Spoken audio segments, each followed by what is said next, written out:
ابتدا ہے رب جلیل کا بابرکت نام سے جو مجھے اور آپ کو، میرے اور آپ کے دل کے خیالات کو بخوبی جانتا ہے۔ معزز ناظرین، سال 2026 جب شروع ہوا تو بہت سے ایسے مقامات پر جانے کا موقع ملا جہاں پر ہمارے مسلمان بھائیوں نے کرسمس کے حوالے سے تقریبات منعقد کیں، جنہوں نے ایک بڑی بین المذاہب ہم آہنگی کی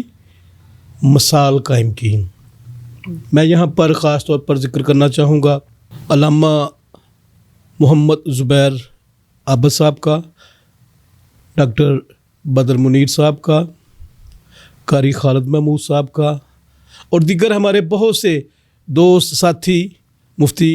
عاشق حسین، غلام حسین گولڑوی صاحب، اور یقیناً ایک لمبی فہرست ہے جو ہمارے مسلمان اسکالرس، جو مذہبی علماء ہیں، رہنما ہیں، وہ بڑی خوبصورتی کے ساتھ ایک نئے سنگ میل کی بنیاد جنہوں نے رکھی اور ایک ایسا خوبصورت گلدستہ انہوں نے تیار کیا کہ جو فاصلے کچھ شر پسند عناصر نے پیدا کر دیے اسلام اور مسیحیت کے درمیان، حالانکہ کسی دور میں بھی نہیں رہے، لیکن ان کی وجہ سے، کچھ ایسے شر پسند عناصر کی وجہ سے ملک میں انتشار پیدا ہوتا رہا اور بہت سے صدمے، بہت سے سانحات، بہت سے ایسے حالات مسیحی قوم کو برداشت کرنے پڑے جن کے زخم جب بھی کبھی یاد آتی ہے تو وہ تازہ ہو جاتے ہیں۔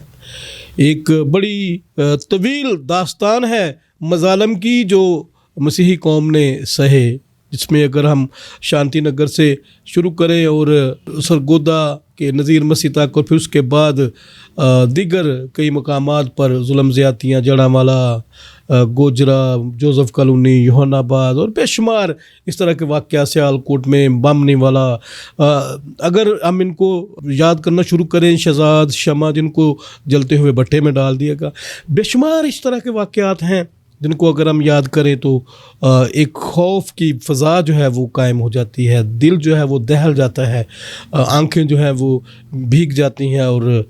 دماغ جو ہے وہ سن ہو جاتا ہے۔ لیکن یہ جو ایک نیا سنگ میل ہمارے علماء کرام نے جو شروع کیا، میں خراج تحسین بھی پیش کرتا ہوں اور انہیں میں اس بات کے لیے اپریشیٹ کرتے ہوئے گزارش بھی کروں گا کہ یہ جو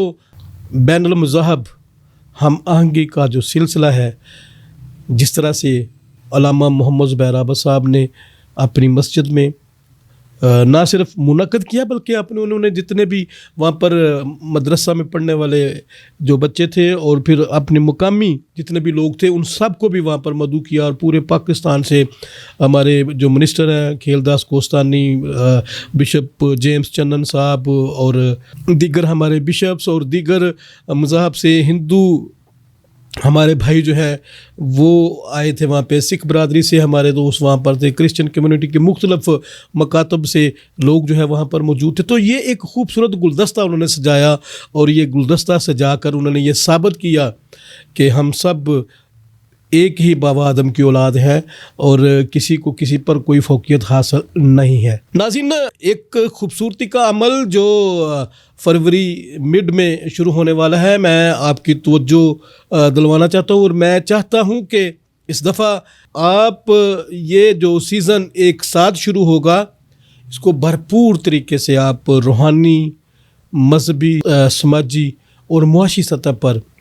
آپ دیکھیں گے کہ ایک خوبصورت نظارہ جو ہے وہ ملنے کو نظر آئے گا۔ عام طور پر رمضان جو ہے مختلف ڈیٹس میں آتا ہے، لیکن اس دفعہ جو ہے یہ ایک خوبصورت اتفاق ہے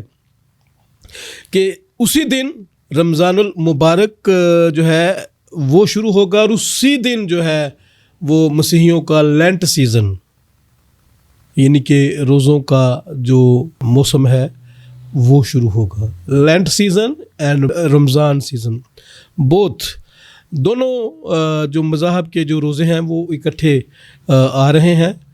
ایک خوبصورت کمبینیشن ہے. میں سمجھتا ہوں کہ کتنی ہی خوبصورت بات ہے کہ جو بین المذاہب ہم آہنگی کا سفر جنوری کے پہلے ویک میں شروع ہوا اور وہ آہستہ آہستہ جو ہے وہ اب پورا سال جو ہے یہ چلتا رہے گا. اور میں یہ خوبصورتی سمجھتا ہوں اور اس میں تمام جتنے بھی ہمارے روزوں کا سیزن جو ہے وہ سیلیبریٹ کریں گے. ہم اس کو سیلیبریٹ کرنا سمجھتے ہیں کیونکہ روزے جو ہیں وہ ایک خوبصورت عبادت ہے جو انسان کو روحانی طور پر مضبوط کرتی ہے. اگرچہ انسان جو ہمارے بہن بھائی ہیں وہ کھانا جو ہے وہ 2 ٹائم کا 3 ٹائم کا چھوڑتے ہیں، چونکہ ہمارے روزے جو ہے وہ 24 گھنٹے کے ہوتے ہیں. رمضان جو ہے وہ سحری اور افطار پہ جو ہے وہ منتج ہوتا ہے. تو میں یہ ایک خوبصورت جو امتزاج ہے لینٹ سیزن کا اور رمضان سیزن کا، میں اس کا خیر مقدم کرتے ہوئے اپنے تمام معزز ناظرین کو یہ خوشی کی خبر دیتا ہوں کہ اس دفعہ رمضان اور جو مسیحیوں کا جو روزوں کا موسم ہے، جو لینٹ سیزن ہے، وہ اکٹھے آئیں گے. اور یقیناً جتنے بھی ہمارے مسیحی بہن بھائی ہیں پہلے بھی رمضان کا احترام کرتے تھے اور ہمیشہ کرتے آئے ہیں، اور اب چونکہ رمضان کے ساتھ ساتھ جو ہے وہ لینٹ سیزن بھی ہوگا، روزوں کا جو ہمارا تہوار ہے وہ بھی ساتھ ساتھ چلے گا. تو یہ ایک خوبصورت بات ہوگی جس کے لیے ہمیں ایک دوسرے کے تہوار ہیں، ایک دوسرے کے جو ایام ہیں ان کا احترام بھی زیادہ اچھے طریقے سے کرنے کو موقع میسر ہوگا اور ایک دوسرے کے ساتھ ہم آہنگی بھی ہوگی. یقیناً بہت سے چرچز میں پہلے بھی جو ہے افطاریاں ہوتی تھیں، اور اب خوشی کی بات یہ ہے کہ اب افطاری دونوں مذاہب کے لوگ جو ہیں وہ اکٹھی بھی کر سکتے ہیں، جو کہ سیم ٹائم میں جو ہے وہ مسیحیوں کی بھی افطاری کا ٹائم ہوگا اور جو ہمارے مسلمان بہن بھائی ہیں ان کی بھی افطاری کا ٹائم ہوگا. تو اس دفعہ میں سمجھتا ہوں کہ جو اکٹھی افطاری ہوگی اس کا ایک اور زیادہ خوبصورت حسن ہوگا، اور اس میں جو یکجہتی کی، اخوت کی، بھائی چارے کی اور باہمی ہم آہنگی کی جو مثال ہے وہ یقیناً ایک اور طور پر نظر آئے گی. خدا کرے کہ یہ سیزن ہمارے لیے، ہم سب کے لیے، پورے پاکستان کے لیے اور پوری دنیا کے مسلمان